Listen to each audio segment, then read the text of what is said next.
I used to tune guitars to the hum of the station. Then the rings started humming back. What began as a rhythm in the dust turned into something with structure, repetition, cadence, a melody that belonged to ice and rock. I translated it into notes, and the notes turned into a sentence we weren't supposed to hear. Is it a song, a warning, or something older, encoding the rules of a system that will not forgive misreading? They call it a mining station, but that word feels small. We orbit under a planet with rings that glitter like spilled coin. Our job is to skim crumbs from that necklace and send the good stuff back for profit. I'm technically the station's sound tech, which means I wire speakers, patch microphones, and keep morale from folding into the cold. Mostly it's plumbing and patchwork, and the kind of nights where the cafeteria coffee tastes like regret and metal. And at night, when the drills quiet down, I play. Music in zero-G is a selfish thing. Sound carries in our sealed rooms like a memory. It fills empty spaces and pretends they're company. I learned to listen not just to instruments, but to the station itself, the whisper of coolant lines, the distant clank of a shuttle docking. The ring's presence is constant, faint gravitational tides that flex panels, a slow static on the comms. It's easy to ignore until it isn't. It started as a curiosity. Isa, our resident geotech, set up a ring sifter, a small array of sensors that monitored particle impact and frequency across a narrow band. She called it a toy. The corporate oversight called it a diagnostic patch. I called it a new soundboard. She fed me the output as raw waveforms one evening when the crew shift ended and the lights got soft.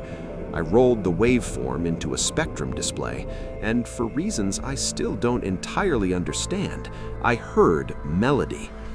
There is something abusively human about pattern recognition.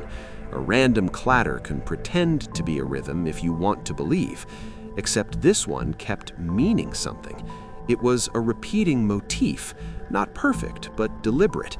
A cluster of pulses separated by a precise interval, then a longer pause, then another cluster, like a motif and refrain. I transcribed it into notation on the console, turned the pulses into staccato plucks on my synth. The crew came to the mess and watched as my speaker made the ring sing back to us. People laughed, people drank. The motif wound under our ribs. Over the next week, I obsessed. It was easy enough to obsess here. The work is cyclical and the night is patient. I recorded thousands of pulses, layered the samples, slowed some down, sped others up. When you stretch something long enough, the hidden shapes inside it become visible, like a photograph developing. Patterns emerged, intervals that, when mapped to musical intervals, formed modes that suggested intention. They weren't the symmetrical waddles of random noise, they had architecture. I brought prints to Isa and to Mara, the station manager. Isa squinted at the spectrograms and called them interesting. Mara folded her hands and said, "If it's interference, it's harmless. If it's not, notify ops and we'll file a report." Operational protocols love paperwork. I did what I had to. I emailed the Hull office, CC'd corporate, attached the notation files labeled anomaly. The email sat like a pebble in a lake. Ripples arrived slow or not at all. So I did the thing that people who love music sometimes do when no one listens. I played it for the station. I wired a raw array to the auditorium speakers, dialed the pulses into harmonics, and scored a piece around the ring's motif. That night, the miners, the welders, the people who count ore and count children's birthdays all came and sat in the dark. There's a generosity in people who need soft things. We dimmed the lights, and I started to play. The music was simple, pulsed, repetitive, with a slow build. People closed their eyes. It felt like listening to a heartbeat. Halfway through the set, the array's monitors spiked. The visualization on the screen behind me blossomed, a matching pattern, offset but harmonically linked. I stopped playing and the spike continued. It was as if the ring had found a counterpoint to my melody and refused to stop. That was the first time the air on the station changed. Someone in the back clutched a cup like a lifeline. Mara stood, not out of ceremony, but to go check the panels. Issa ran out to the array. The spike came and then receded. We replayed the recording and tracked the timestamp to a distant arc in the rings, a swath of higher density flux passing through a resonance node. Issa said a single sentence I still think about. It's not noise, it's a message wrapped in physics. Message is a bold word. It implies intention and a sender. The rings are just particles obeying gravitation, right? The company's data brief might have said so. But the way those pulses repeated, the way they formed a nested rhythm of 2 cycles, a short call and a long reply, suggested a structure reminiscent of primitive language. Patterns within patterns, recurrence, and a memory of previous pulses. It could be natural resonant modes. It could be the echo of shepherd-moon interactions. Or it could be something encoding information, something that, for reasons of scale and time, used the ring as an instrument. I started to map the motif as if it were notation. I mapped pulses to pitches, pauses to rests, clusters to chords. The more I worked, the more a grammar emerged. There were sections that behaved like punctuation, 2 quick pulses that never came alone, a long descending run that always ended a phrase. When I translated the structure into melody and played it back, I swear the rings hummed slightly higher, as though in recognition. You can imagine the station's reaction when I suggested we were listening to something that might be signaling structural stress. The miners laughed at first, useful, warm laughter. If a pile of ice wanted to tell us to watch our step, it would be one dramatic ice pile, Roach said, which landed well and then hung like a stone. A few of the younger techs posted pitches online in a giggly way. #RingSong trended among a certain kind of bored spacer. Corporate sent a message: do not make speculative public statements that could affect stock or operations. Speculation is a safety valve. It's also how mistakes grow roots. Issa ran physical models in the quiet between shifts. She fed my transcriptions into the resonant simulation engine, and when the simulation returned a pattern that matched the recorded pulses, her mouth went small. If this is a natural resonance, she said, then these pulses are organizing energy into nodes. You're hearing the rings sing as they redistribute angular momentum. She drew diagrams with trembling fingers. The charts suggested a buildup beneath the arc that slipped at intervals, exactly the interval pattern we've been hearing. A release event at the wrong time could shower the station with debris. Message or physical process, the distinction seemed pedestrian when you were faced with the possibility of a sudden influx of kilometer-scale fragments. I escalated the report, this time with analysis, with music-backed spectrograms and an exclamation mark. Ops filed it as low probability, high consequence. The corporate answer came quick and cold. Continue operations, avoid alarmism, report further data.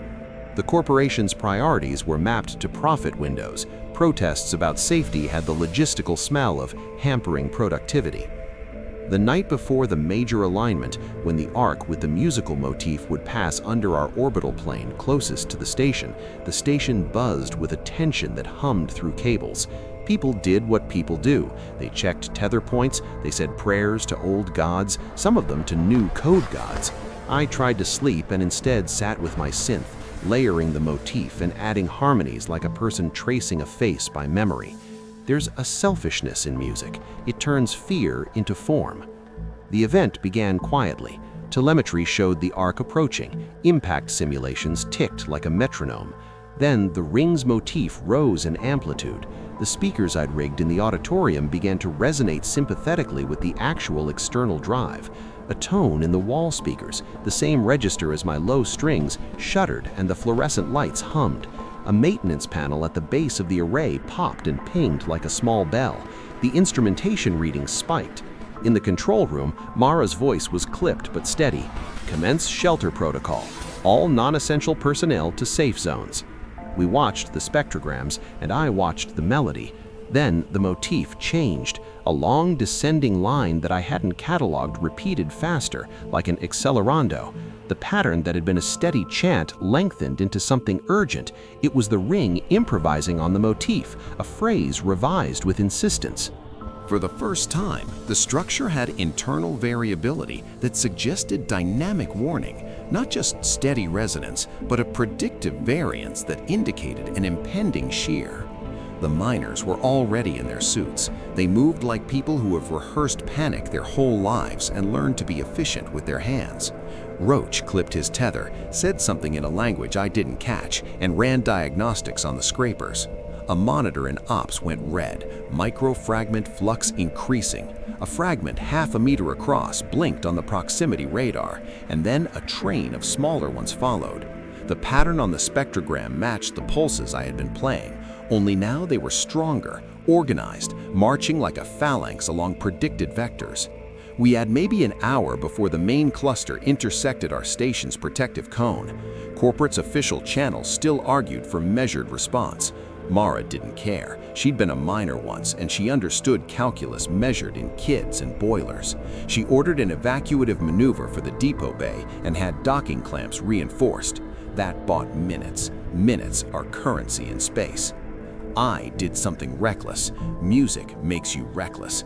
I convinced ESA to let me broadcast a counterwave pattern into the ring track via the array to try to modulate the resonance, to inject a phase-shifted sequence that might, in theory, disrupt the coherence of the fragment train, or at least nudge its phase so the bulk would miss the station. It was ad hoc physics and voodoo and notation. ESA argued until her voice was hoarse, and then she rigged the transmitter because in the absence of authority, one does what one can. We fed the counterwave into the array and I played. The melody I had transcribed, inverted and delayed, rolled out like a prayer. The spectrograms showed interference patterns, constructive and destructive interference, peaks and troughs. The fragment train, which had marched with stubborn geometry, loosened. Where it had had tight coherence, it began to spall, to spread like fish scattering. The proximity alarm stuttered, and then the red edges faded. There was no cinematic crescendo. There was the careful ticking down of probabilities. We'd not saved everyone anywhere. The larger arc flared and flung debris elsewhere. But our station, patched, tired, stubborn, took a glancing rain rather than a storm. We counted hull hits like people count breaths. Minor pings, dented panels, a cracked solar array, repairable.